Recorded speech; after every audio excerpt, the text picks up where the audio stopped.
Good morning dear aspirant. Bihar Lok Seva आयोग के द्वारा जारी एक विज्ञप्ति में ऐसा कहा गया है कि अब जो भी 4 ऑप्शन पहले थे उसके स्थान पर 5 ऑप्शन दिया जाएगा। ये 5वां ऑप्शन ई रहने वाला है। ई रहने वाला है।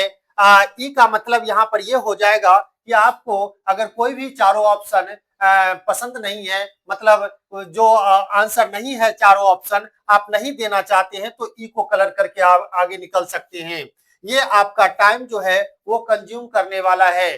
भले ही यह 5 सेकंड ही लेगा, लेकिन 5 सेकंड अगर 40 क्वेश्चन आप ऐसा करते हैं तो 4 पंचे 20 है ना, तो काफी संख्या हो जाता है टाइम का एक, तो ध्यान में रखेंगे इसको।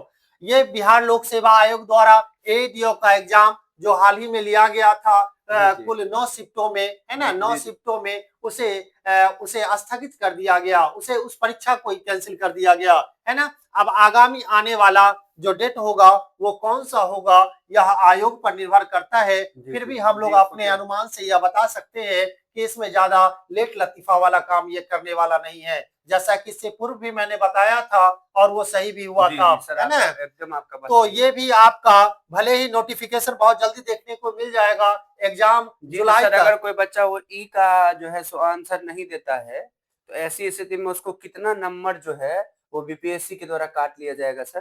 वो प्रावधान तो 1/3 का ही रहेगा। प्रावधान जो है वो 1/3 का रहेगा। जी, मतलब अगर आप एग्जाम में क्वेश्चन छोड़ के आते हैं, जैसे पहले था कि आपको नहीं आता है तो चलिए, आप कहने का मतलब जो है ठीक है, आपको हम बच गए, नहीं आता है तो छोड़ दीजिए, वो एग्जाम वो क्वेश्चन को आप नहीं बनाइए।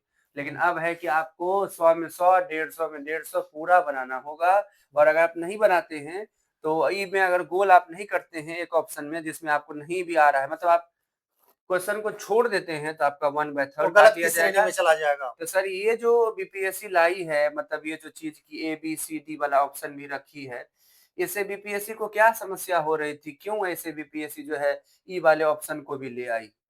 ऐसा जहां तक है तो कंप्यूटर को रीड करने में थोड़ा प्रॉब्लम आ रहा था, है ना, उसको चेक उसको करने ध्यान में रखने के जी, उसको चेक करने में समस्या हो रही थी, क्योंकि बहुत सारे बच्चे जो थे वो एग्जाम में अधिकांश क्वेश्चन को अटेम्प्ट करते ही नहीं थे, जिससे उसको क्वेश्चन को चेक करने में दिक्कत हो रही थी, ओएमआर शीट को चेक करने में। इसलिए बीपीएससी जो है ये वाला प्रावधान लाई है। हम लोग इसके लिए बीपीएससी को थैंक यू ही कहना चाहते हैं। आप लोग तो कहेंगे कि जो बीपीएससी गड़बड़ी की है, लेकिन ये भी बीपीएससी अपने हिसाब से की है, तो अच्छा ही है। बीपीएससी एक सही संस्था है, करप्ट संस्था नहीं है। आप मेहनत कीजिए और सक्सेस होइए।